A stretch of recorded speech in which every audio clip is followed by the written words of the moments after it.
Hi!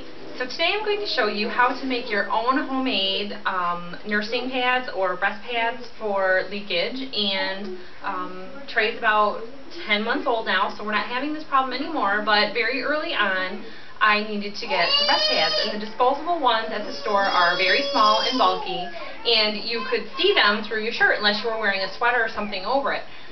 All of my babies are always born at the beginning of summer, and it's not really practical to be able to do that.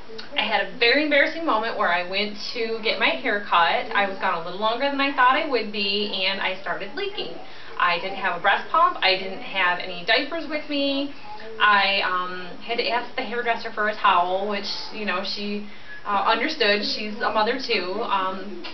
But going without wasn't an answer, and I decided that having my own nursing pads, homemade, with a little bit bigger circumference on them so that you didn't have the small discs right up in front, spread out over your bra, made a lot much more sense. And I could make them waterproof, I could make them more absorbent, moisture locking.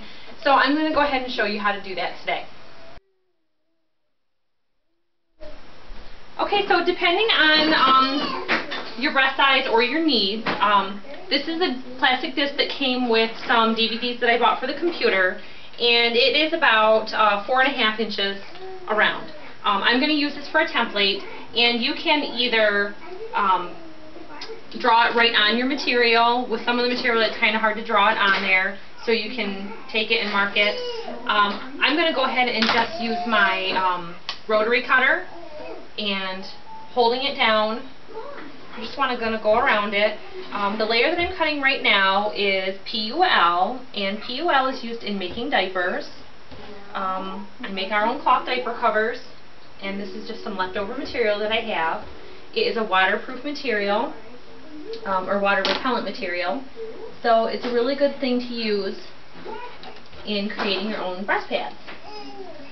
If you have a mini rotary cutter, it would just be perfect for this. And you can also use a fleece. Fleece is polyester and it is water repellent. So here I've got my 2 layers of PUL cut. This is some scrap flannel. The flannel feels really nice against your skin. And generally 2 layers of the flannel works really well. So I'm just going to go ahead and line this up and make another cut for some circles. And how you're going to combine these is you're just going to stack them up, and I like to pin them so that they don't shift, and run them through the sewing machine with a straight stitch around the edge and a zigzag to hold them all together. Okay. So there I got 2 layers of flannel, and you're going to need 2 of those. You can also use, this is some terry cloth that I bought at Joann's to use as doublers, and it's extra material. A layer of that, or 2 with the flannel, and you can make these as absorbent as you like.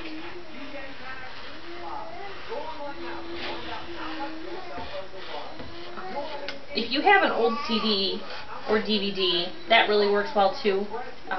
This was just a sample piece that came, and I know it doesn't show up well in the video, but I didn't have a junk DVD that I was willing to scratch up to be able to show you this. So there's my second set of circles, and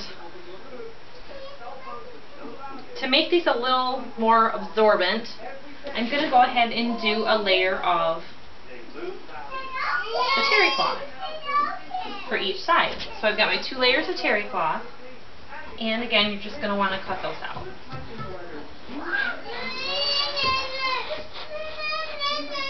Not having to draw on the material saves a lot of time if you're going to be doing these in any amount of quantity.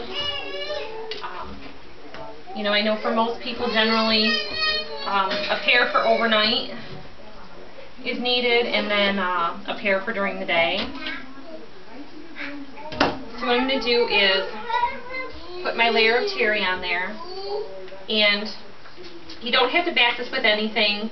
the PUL has a polyester and it'll fit against the material of the bra really nicely. So I'm just going to put that terry layer in the middle and pin all the layers together.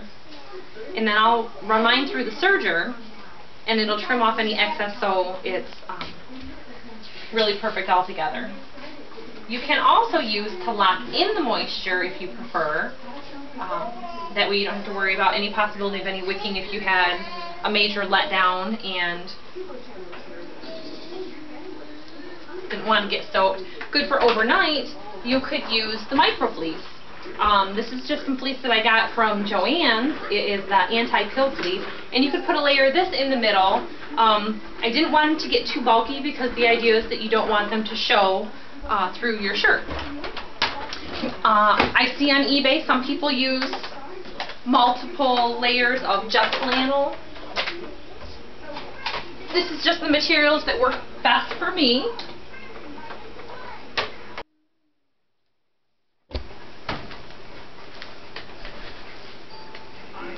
And with my little guys, they're always messing with my machines. Jack was playing with this the other day, so I want to make sure that all my dials are set on the same tension. Make sure everything's still properly threaded and that I don't have any tangles. Okay. I've got my cutting edge down. And when you chain on, you can just start right into sewing. Sewing circles is not complicated. And you can take this as fast or as slow as you like it. And any extra material, because I've got the knife down, is going to just cut right off and drop down onto the table. You could move this closer to the edge and you could attach a little Ziploc bag there to catch anything.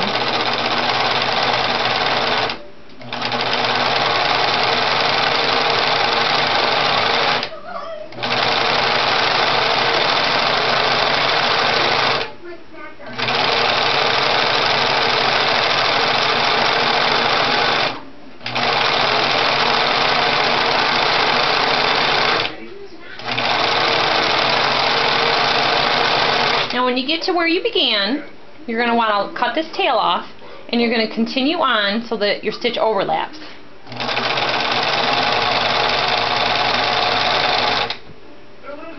Now I'm not letting the edge of the next few stitches hit the knife. And to have a nice finished edge so that you don't have a tail trailing off, lift your foot, turn your material behind you, and let it go straight off. And then you can cut your tail. You're just going to want to hit this edge with Fray Check and let it dry and then cut this off. So just like that, you've got one completed nursing pad. So we're going to go ahead and do the second one.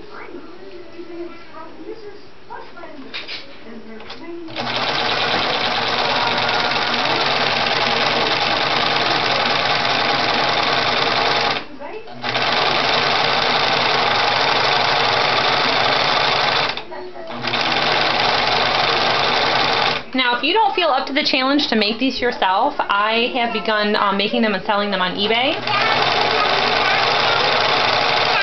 So you can always find me and my homemade items on eBay under Mommy Milestones.